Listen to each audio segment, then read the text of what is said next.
Soapbox The Podcast with Louise Chandler and Sue Tuddenham-Knott.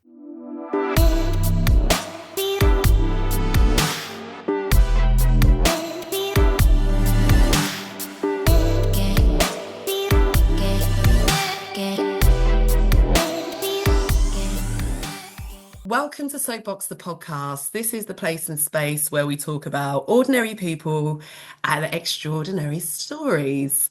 I'm Lou. And I'm Sue.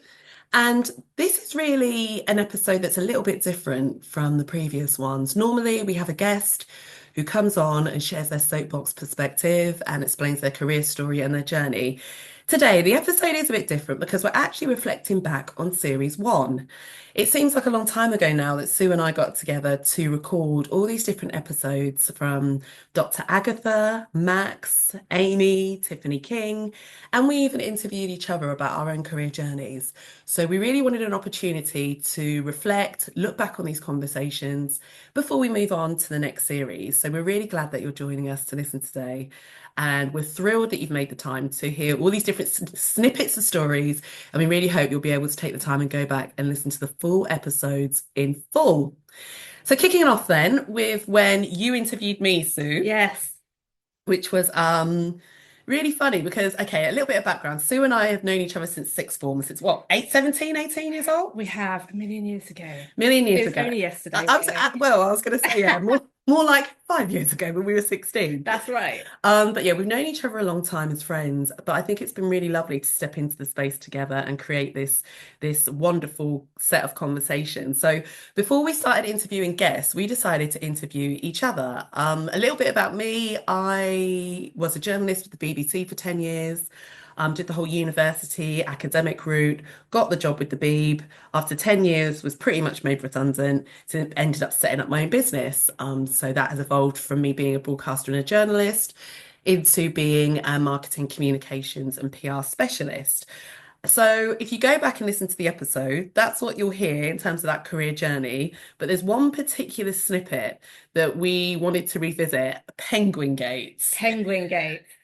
Now, Sue, you asked me about this, which is a particular moment from my career, and this is what we'll hear now. I was a PR manager for a group of care homes. There's 14 of them dotted around the southeast. And all the care homes, all 14 of them, had activity coordinators who would coordinate activities for the residents. So, take them on day trips to coffee shops, get entertainers in to sing for them. And that was a lot of the positive press that we would use to promote the care homes, because it was elderly people enjoying themselves, still living their life to the full, and so they should. Party people. Absolutely. So one day I get a call from one of the care homes saying, because again, as the PR manager, they had tell me what's going on so I know how to make a story out of it and promote your care home for more residents. And one day I got a phone call saying, tomorrow's National Penguin Day, so we've booked some penguins to come into the care home. I thought this was a hoax, because I'm like, real penguins? You talk about the chocolate ones, pick up a penguin chocolate bar. Like, no, real penguins. Turns out, somewhere in Oxfordshire, there is a company who trains animals for TV and film to be on the set and to be around people. They'd gone to them, called them, and said, it's National Penguin Day tomorrow, we want a photo opportunity with some penguins. Will you bring them into the care home? They said, yeah. Therapy penguins. Well, therapy penguins, I don't know, these penguins have been in TV and film. Oh, so they're famous. Yeah, they were famous. They're big time. Big time. They probably had a rider, their own green room. Speak to my penguin agent. Yeah. I want nothing but bird-sized fish fingers, please. So refreshing. Anyway, so basically, I was like, okay, well, I'm going to need to be there. A, because I want to help you manage it, but B, what if this goes wrong? What if the penguins bite one of our residents or something? I shouldn't laugh, but PR is all about nice stuff, but there's a lot of crisis management too. And those penguins can be unpredictable. It's animals. Let's face it. People can be unpredictable. Animals even more so. So I get to the care home on the day, and what they'd also done it, which was very clever, they'd done it as like an opportunity with a school. So they invited a group of school kids as well to come. So that it was like an intergenerational thing with the residents and the school kids with these penguins. So brilliant opportunity. It got some really good press coverage, because how often are you going to see something like that? The penguins were like little Humboldt penguins, I think they call them. There was 2. Oh, sorry, Lou. Hay fever. Bless you. That's all right. Don't worry. Okay. It's a sunny, sneezy day. So yeah, in they came, and the worst thing they did was just poo everywhere. That's the worst thing they did. It's animals, right? So I remember the morning having to say to the cleaning team in the care home, look, can you just wait around for an hour or two longer? Because I think we're going to need you. Because we can't have penguin poo in a home. Like, anyway, it's not great for hygiene purposes. So they did. But this was the thing, as a PR manager, you have to manage all the things that people forget. So it was what was going to happen during the day. It was a bit of health and safety. It was managing the photo calls, managing that, the kids wanted to touch the penguins. They had penguin handlers. That's like, people came to handle the penguins. Yeah, it was one of the most random days ever, where when you get given a job like that to be a PR manager of a care home group, I never thought I would be managing real live penguins running around with Gladys and Eileen and Arthur and a group of school kids. But yeah, great opportunity and very insightful. And I did learn quite a lot about penguins that day, but I was also just kind of thinking, how is this happening? And yet there you were, with no penguins. Exactly. Thankfully, no children or animals were harmed in the filming of this. Pick up some penguins. Other chocolate bars are available. Yeah, exactly. We're not sponsored by penguins. We're not yet. What a career. Do you know what? Listening to that and reflecting on that particular element of my career teaches you about the things that you just do not train for when you study and train for a career and a job. How can you plan for that? You really can't. And actually listening to it does sound quite far-fetched, but it really did happen. I have got photos of those Humboldt penguins. But I think, jokes aside, it really teaches you on your career journey the different things that you encounter and the skills that you pick up. Yes, it was about penguins, but ultimately it was about people, and also messaging and communication. And dare I say, even telling a different story about being in a care home. Perception of care home is that, it's elderly people who are bored and not up to much and kind of just sit there because they're old and they're poorly. Whereas actually it taught me a lot about being in a situation, getting rid of the stereotype, and actually just letting people live their lives that include penguins visiting. So yeah. It's just the beginning of something else fun. I learned a lot from Arthur. I can't believe this is what's going on in care homes. I know. To tell you what, the life of a PR manager, maybe that should be my book. But yeah, if you want to hear the full episode and stories around that in terms of my career journey in media and broadcasting and PR and communications, you can go back and find that episode as part of our Soapbox Series 1. And check it out for yourself. Sue, you're up. Your turn. Second episode of Series 1 was you. It was. I have really enjoyed recording the series, and well, everyone likes talking about themselves, don't they? So I think I started my career journey in a very different path. I wasn't sure what I wanted to be. I was interested in journalism, law, teaching, at one point even a vet. And I did an English degree. So I kind of accidentally found the thing I love, which was flying. I'm really happy to talk about it. I've been doing that for 19 years now, can you believe? Amazing, considering I'm only 21. Yeah, don't do the maths, please. Do not do the maths. No, you won't let me fly a plane if you do. What always astounds me about you and your career journey is the fact that you have always been so passionate about flying. You have really invested not only in yourself in terms of your development to train and do this job. And when I say train, Sue often tells me about training and simulators, and it is intense. But you also give a lot back. You give a lot back to support other people and other women in particular, so they can aspire to also get into the same career path as you. And you've had some proud moments. One of them that you did share on episode 2 of our podcast. So let's hear it. This is Sue with her proudest moment of being a pilot. Yeah. Okay, let's hear it. One of my proudest moments would be, or one of my proudest career moves has been that when I started with the company I'm with now, I was a pilot assist on a Kia, which is a twin-engine turboprop that did medical flights. So because they're not a jet, they can be flown by one pilot, but they always had a qualified pilot he's not trained probably on that type of plane, but could land it in an emergency if there's a problem with the other pilot. So you're a pilot assist, you can do the radio, you do paperwork, you help out. And it's not a helicopter. Air ambulance helicopters tend to go in for the incidents and deal with the medical emergencies right there. This tends to be for more planned procedures because it's a plane. So you might be transporting a medical team from one hospital to a specialist hospital, possibly with a sick case patient, or maybe a little baby and their parents and the nurses and the doctors that need to take it to a baby specialist unit, and often organ donations. So NHS have a big matrix. This person needs a donor. They might need a heart, for example. One's become available, but it's in the other end of the country, and they need to do the transport within about 4 hours. So there'll be a medical team at one end, an ambulance waiting. They'll remove the heart. They'll put it in a special box that goes in the ambulance to us with waiting engines running. Comes to us. We fly it when we're still. There's another ambulance waiting on the other side to take it to another surgery team that's prepped. And I feel proud to be part of a team that could have helped to save someone's life. It's not often that someone gets to say the phrase genuinely, wholeheartedly, that you've saved someone's life. But really, that clip illustrates it's not just about the glamorous side of planes. It is really down to that, isn't it? Well, part of a team, I think. You're too modest. But how does it feel? I mean, when you hear and listen back to that again, and as part of that conversation that we had about your career journey and your soapbox perspective, would 18-year-old Sue believe that? No way. I did volunteer work in Romania when I graduated university, and it kind of led me into flying. So I did a skydive for charity, and that's what kicked it all off. Yeah. I never thought that 10 years later I'd be flying myself in to Bucharest in Romania in the jet. It just didn't enter my head. So something I am passionate about is in my soapbox perspective, girls can fly aeroplanes too. Lovely. Girls can fly too.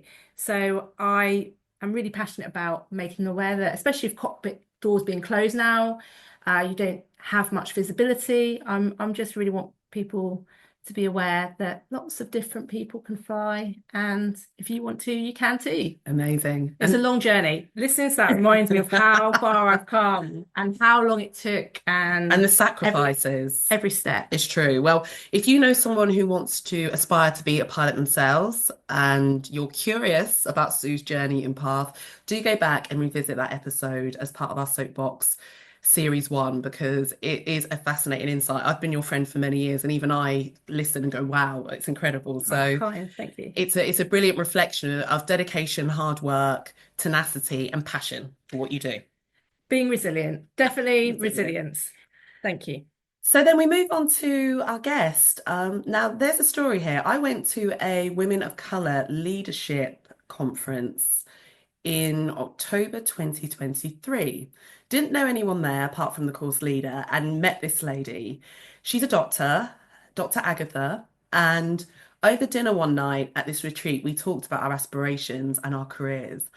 And I was fascinated by her. And I said to her, I'm going to launch a podcast. And when I do, I want you to be my first guest. And she was as good as her word. When we launched Soapbox The Perspective, I went to Dr. Agatha and said, I want you as the first guest. And she definitely came up trumps, and it was a pleasure to have her involved. Let's revisit this particular clip where we get to hear from the great lady herself. So I suppose for me, oftentimes when people find out I'm a doctor, the first question is, well, what's your specialism? And I say general practice. And they say, yeah, but what did you specialize in? And I say general practice. And it's like blank, where they don't understand. And I think there's something about when you're a doctor, people expect, you're a heart specialist, or you're a neurologist, brain specialist, or you specialize in a particular part of the body. You've got something that's a focus for you, and that is, I think, it's a badge of honor, isn't it? It's something that you're an expert in, and as GPs, I think it's difficult for people to understand what we're experts in.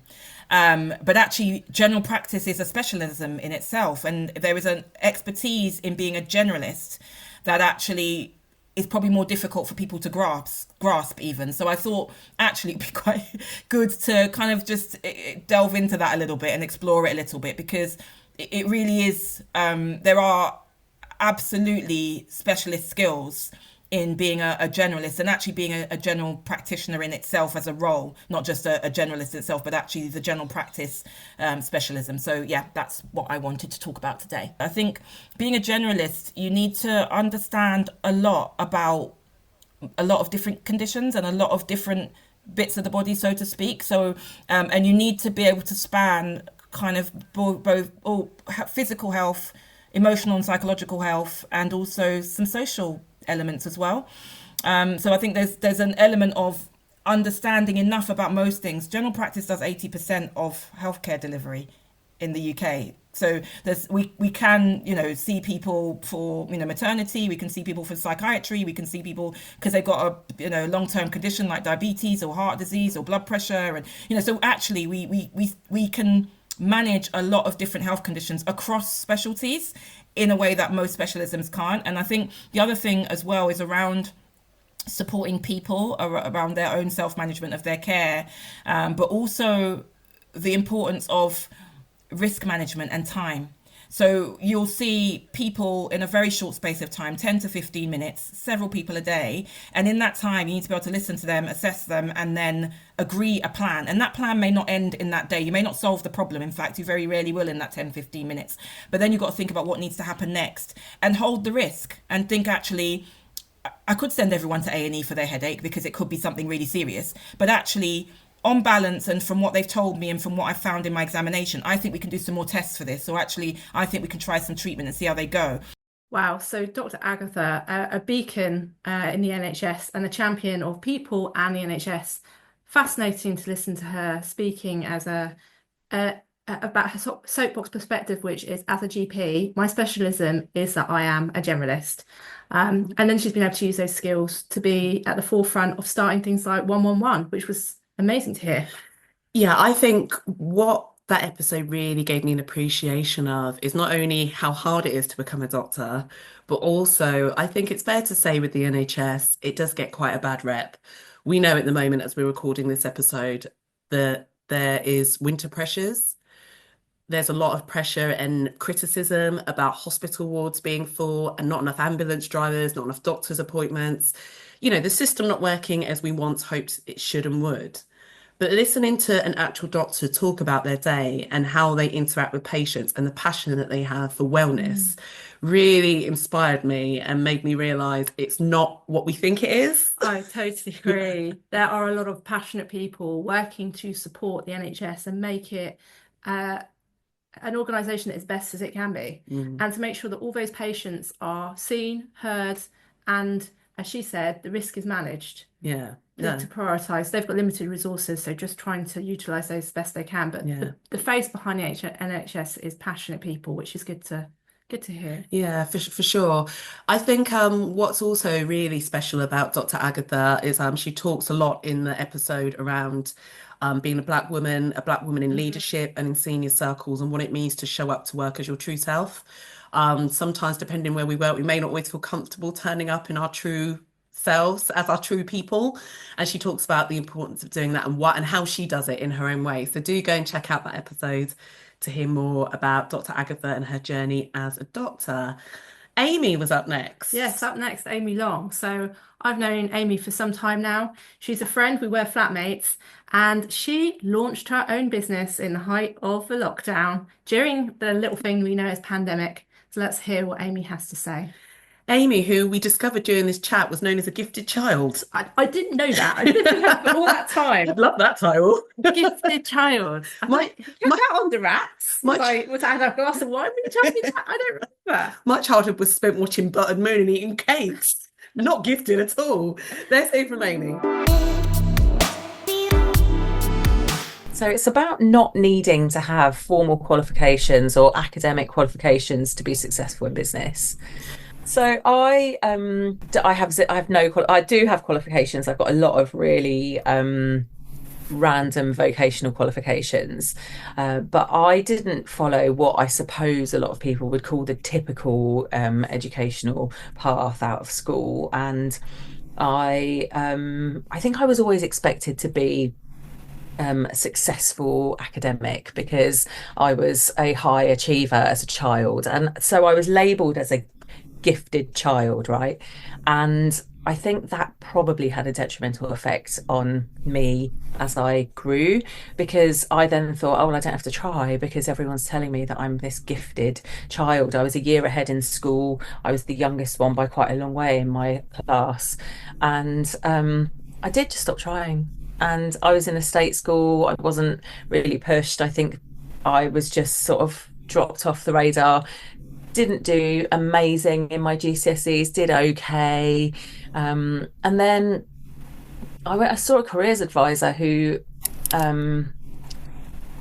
basically said to me, "What are you interested in?" And I said, "Horses." And that was it. And she said, "You can go and study horses at college now, you know."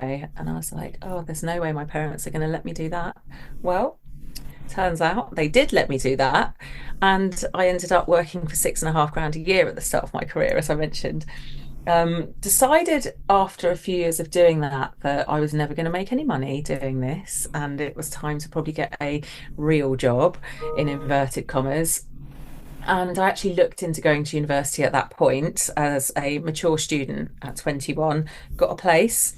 And then a friend of mine said, "I want to go backpacking for a year. Do you want to come?" And I was like, "Yeah." And that was really my first big decision that I had made, that I can see, where I had the choice, university or backpacking, and had to learn how to make actual adult decisions. So I did. I went backpacking for a year, had the absolute time of my life, never regretted it. And then I came back and got a job in a pub, and just didn't do much for about a year after that. And then thought, I really need to, I'm 24 now, probably need to do something with my life. And got a job in an office, just a little reception job, worked my way up to a sales coordinator and then an account manager, and then left there and went and started working as an estate agent. Again, had to start at the bottom as a trainee negotiator, worked my way up really quickly to branch manager, and then got made redundant after the credit crunch that we called it at the time, the recession in 2008, and had to go off and start from scratch again elsewhere. And I think it's really kind of humbling. I never ever got to the point where I felt like this is beneath me, this job is beneath me. Never thought that. I was always in survival mode. And as a result, I've sort of bounced around a lot of different jobs. And at the time, I remember thinking, I've got no direction here and I'm not getting anywhere, and I'm, never going to earn a lot of money. Because to me, even like 30 grand was a lot of money. I was just like, if I can get to 30 grand, then I'm, going to be rich. I'm going to be earning loads and all this stuff. And now looking back, I can see that all of those things that I did and all of those jobs that I had all have kind of accumulated and got me to where I am now.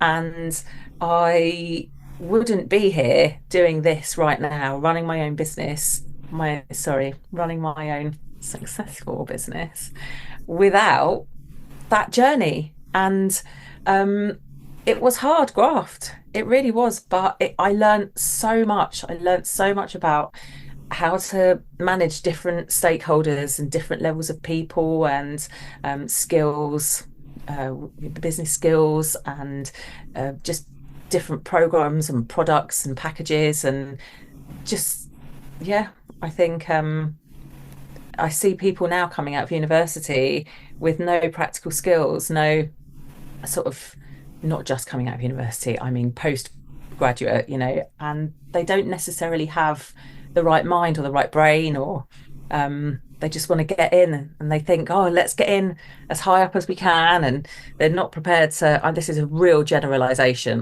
This is obviously not all graduates, but I do think there's a lot to be said about being prepared to do the work. So Amy is a grafter. She is resourceful. She is flexible. My key takeaway from that is that nothing is ever wasted. All those skills that she picked up from being flexible and trying different things, ultimately she was able to use in starting her own business. So nothing is wasted. All is used. And blessed are the flexible, because they do not get bent out of shape. I like that. That is good. I think you're right. I think what I take from reflecting back on the episode and interview we did with Amy is the fact that it's okay if your career and your journey with your personal development, your business, and what you do doesn't go in a straight linear line. Not everything is perfect, one thing after the other, where you do school and then you do this and then you do that and then you make money and then you're a success. There are bumps in the road. There are things where you take time out, and the value of doing that and not being afraid to do that. Yes, we all have bills to pay and commitments, especially as we enter adulthood.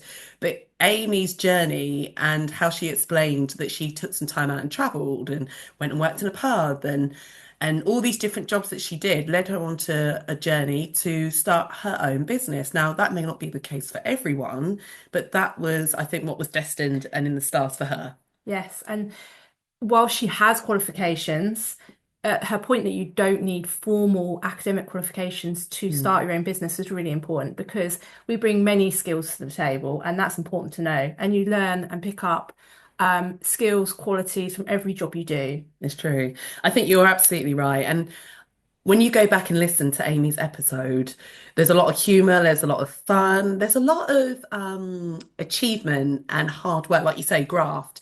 But one thing she really illustrates is that you can go on a path and a journey that's not always straightforward, but you'll get to where you want to be, where you are in charge of your own time and your own destiny, and in her case, being her own boss.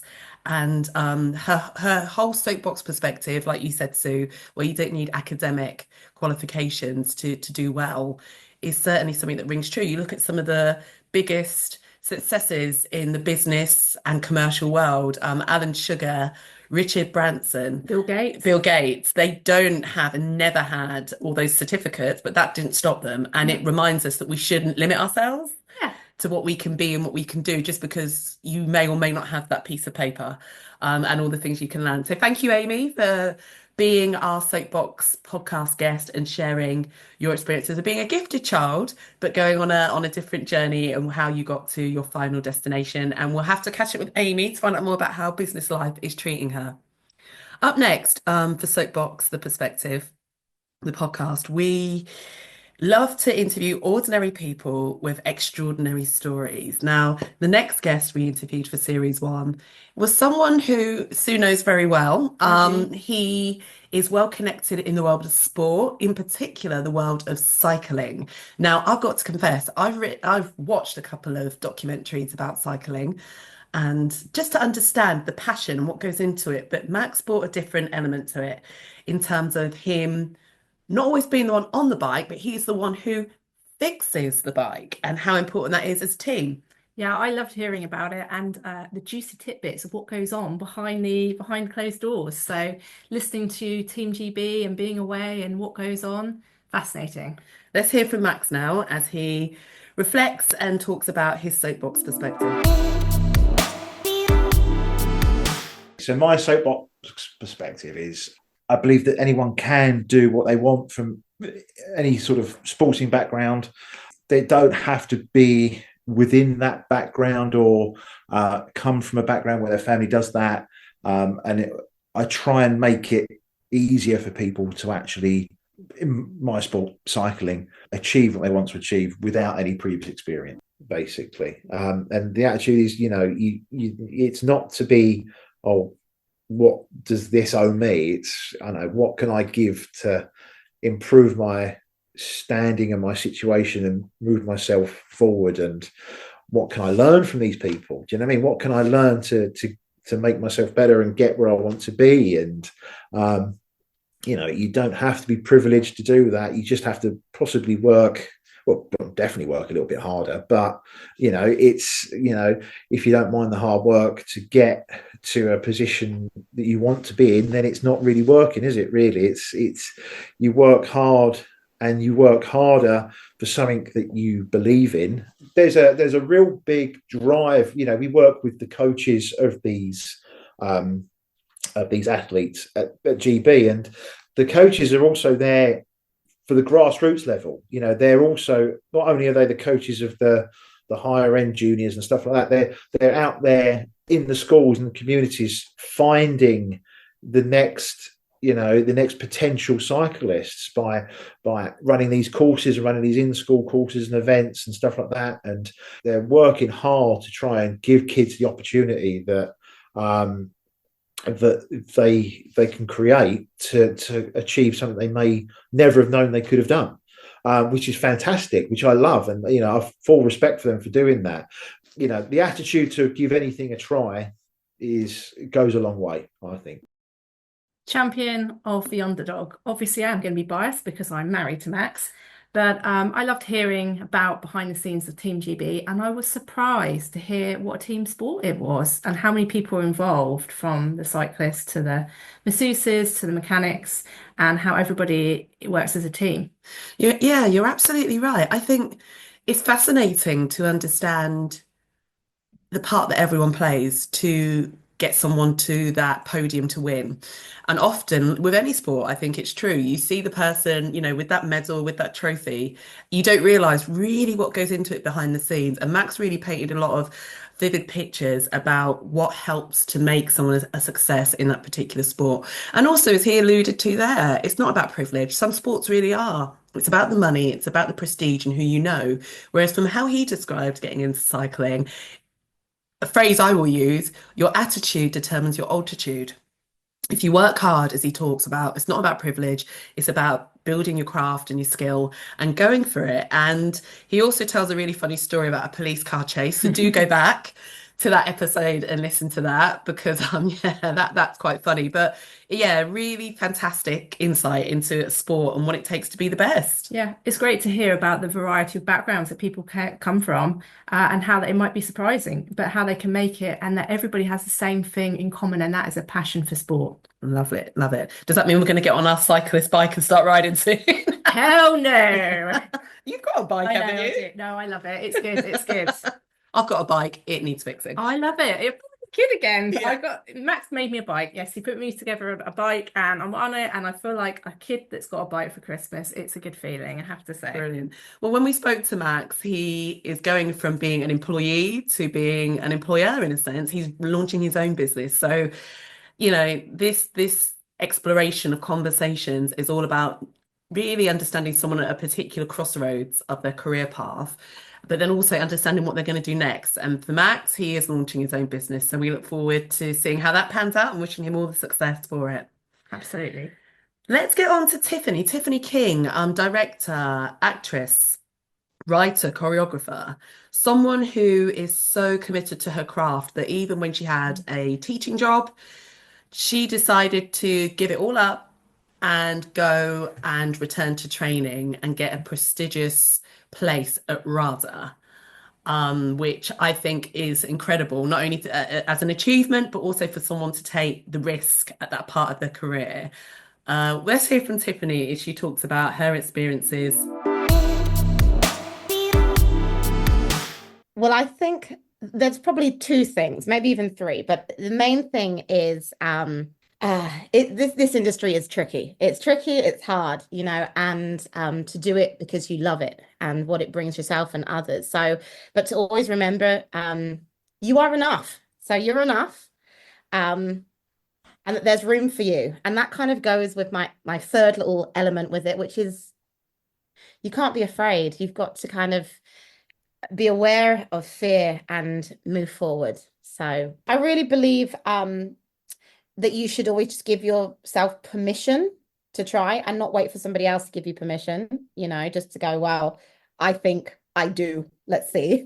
I think integrity, knowing why you're doing this. I feel like I've got so many stories I want to tell, and it's not that I'm trying to be didactic or anything like that, but I just feel there's so many experiences that aren't shown in the same way. So I'm like, I want to see what I can do if I tell this story from this perspective. And maybe some of it's lived and some of it's not, but I do feel, integrity as to who you are and as a person, as an artist, and then the work you want to put out there, knowing that there's enough room for you to do that. And then the last one is always what's for you will not pass you by. And people say that, but I really believe it. And it's hard. Rejection comes with this beautiful industry a lot. I can't tell you how many no's I've had and continue to have. And there are times when I go, oh my God, why am I doing this? Like, why am I still trying to do this? And, and I think for me, it's always like, well, all of those things that have happened, and it means that wasn't for me. Let me just kind of let that go and move on again. And I think that's it. This resilience that you have, if you're enough, keep believing in that, keep growing that mindset, because you're going to need it in an industry that will, in many ways, kind of make you feel that you're not, but it's not you often. It's just whatever's going on in that production, and know that whatever you're doing is beautiful. that chuckle at the end sums up Tiffany's personality, really, to always see life on the bright side. As a woman of mixed race heritage, she is certainly aware of the challenges ahead of her. And we talked a lot in the episode about representation and also about getting over the kind of negative self-talk where you're thinking, like she said, why am I doing this? When you're getting the rejections. But one thing that always impresses me with Tiffany is her commitment to her craft. If you go back and listen to the full episode, she talks about when she was a teenager and how she would seek out opportunities. And that passion is still there today, 20 odd years later, where she is on this journey to make it, as she calls it. And what's really interesting about the episode with Tiffany is we talk about, how do you define making it? Is it having your name in lights? Is it being in Hollywood? But she is setting her own path and her own barometer of success. And I'm so excited to see what she does next. She's written and created her own one-woman performance, which she's just performed. And when I talk to her, she's always writing, performing, creating. And that just is so inspiring. I was so impressed with her multitasking abilities, how she was able to juggle being a teacher, having a full-time business, a drama school, and also going to RADA to study for a master's degree with a child. Yeah. Impressive. Yeah. And I was so impressed with her ability to be herself and stand in her own power. So she said, I'm happy to earn my place at the table. I want to be who I am. And I will carve out my own networks. I'll carve out my own table. I'll carve out, there's space for everyone. That's what I took from there. There's space for everyone. Watch this space. Watch this space. That girl's going to get an Oscar before you know it. And me and Sue will be there on the red carpet with her. Yeah. Cheering from the sidelines. Yes, of course, naturally. So thank you, Tiffany King. So, for the series 1 of Soapbox the Podcast, where it's always been about ordinary people and extraordinary stories, you heard from myself, you heard from Sue, Dr. Agatha, Amy Long, who runs a VA business, Max Knott as a cycling mechanic, and you heard from Tiffany King as a director and choreographer. To round off series 1, we spoke to career coach and consultant and one-woman ambassador for all things workplace, Yanmo. I've known Yanmo for a few years, and she's one of these personalities that I just gravitate to her because she's so passionate and she's a very straight talking person, which is brilliant. She means what she says, but she has such a warmth about her. And when we caught up with her for this episode, she talks a lot about her value and knowing your value in the workplace. Don't you think, Sue? Absolutely. What I love is how she honed in on values. We'll hear from her. But my key takeaway, the thing that I enjoyed and took away from that experience was her saying, know your values and then align those values to your career. So there is no point, if your key value is family and spending time at home, having a job where you work all hours, because you will not be happy. If you want to be the one in charge, you may need to run your own business. There's no point in sitting quietly while secretly sticking it to the man. So that was a great takeaway for me from her talk. So let's hear from Yanmo. I worked at a hospitality organization, and I was in a conversation with a colleague, and he said to me what my core values were, and at the time it was TIC, transparency, integrity, and consistency. And I looked at him and I said, how do you know that? He said, because this is what you do every single day, right?